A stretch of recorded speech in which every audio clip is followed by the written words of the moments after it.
Time for the real world with Lee Anderson. Now, Nicola Sturgeon's dangerous gender recognition bill has sparked fierce debate in the House of Commons this week, but it took Westminster's toughest talking MP to point out that this entire debacle is all a political ploy by the SNP. Watch. This just proves to me, this latest debacle from the SNP proves that they are not fit to govern in Scotland. It's absolutely pathetic. But does the Secretary of State agree with me that this gender reform bill, so-called gender reform bill from the SNP, is just a pathetic, snidey attempt to use young people, a cynical attempt on their pathetic pathway to independence? I couldn't agree more, actually. And Sturgeon keeps talking about how it's the Tories stoking the culture war. She's actually the person who is using trans people for political purposes, and I think it's sick. It's despicable, Dan. I mean, this is part of a new war, I think, in Westminster. The SNPs are losing the debate in the real world on independence, and they will use any dirty trick possible to try and meet that goal. And this, actually, using young people as pawns in a political game, is worse than sick. They should hang their heads in shame. And if they had they keep banging on about another referendum on independence. If they had a referendum on this subject, they would get wiped out 90%. Oh, yeah. Absolutely. It sickens me. They are pathetic. They are a real sample of horrible people that they, like I say, Dan, using young people for this. It's sick. Absolutely sick. And there they were yesterday in the House. I watched that entire debate.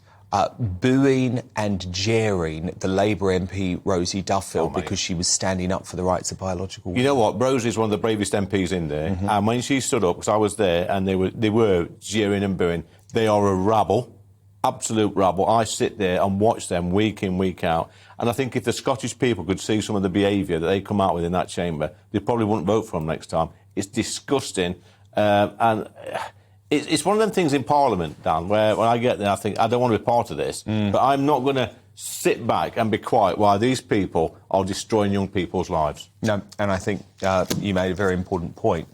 And I couldn't believe this. The Food Standards Agency have worried Brits this week by warning that bringing cake into the office is as damaging to your co-workers as passive smoking. This was Professor Susan Jebb, and she compared snack culture to the old days of drinkers worsening their health by sitting in smoke-filled pubs. So, insane nannyism, I would say. It's ridiculous. I mean, cake. What is going off with this world when they're complaining about cake? I mean, we've had racist cheese, we've had racist gardening programmes, we've got cake now affecting the workplace. I'll tell you what the problem is here. There's too many people in this country with too much time on their hands spouting this nonsense. It's about time they got a proper job. And we also seen today, I think in one of the police forces and some local councils, they was banging on about telling people to wear big, thick winter coats during the cold spell. I mean, do they think we're idiots in this country? I mean, if it's cold, you put your coat on. It's as simple as that. These people are earning six-figure salaries, and they're telling people to put a pair of gloves on and a coat. It's absolute nonsense.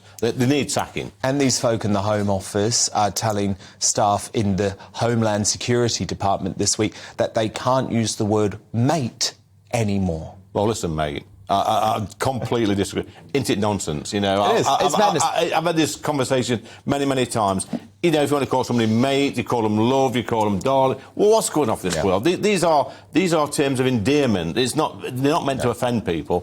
We need to call this out at every opportunity. Now, Lee, I've been following your Twitter feed, and you have started a major diet, right? A major diet. It's the keto diet, right? Yes. You can't have carbs, you can't have any sugar. Yep. So would I be inflicting you to some form of workplace abuse if I said, Lee, I've bought you in a beautiful Victoria sponge? Well, listen, Dan, I mean, I like the looks of it. Let me just taste it.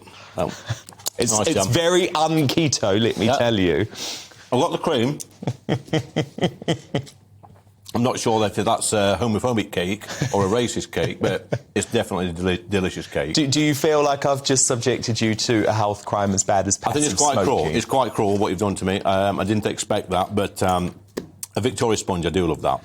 OK, look, one of the big stories of the week, Lee, is, of course, this ongoing strike situation. I've just got the front page of The Guardian now, which says nurses and ambulance staff to stage an unprecedented joint strike. What do you make of that story, Lee? Let's have a look. I'll tell you what although I've got sympathy with public sector workers, I mean, in Ashfield, you'll probably get about 2 copies of The Guardian. There's a couple of weirdos by it. So what we normally do, if you see one of these floating around, is we just rip it up like that, rip The Guardian up, and just throw it on the floor, because that's where it belongs. Lee, that's probably one of their 5 sales. Well, I'll probably get done for littering for that. Yes. All right, well, we know what you think of The Guardian's coverage of the strikes then, well and truly, Lee Anderson. Thank you so much for taking us into the real world. That was Westminster's toughest talking MP. Don't think he'll be on the phone to Pippa Crerar later, somehow.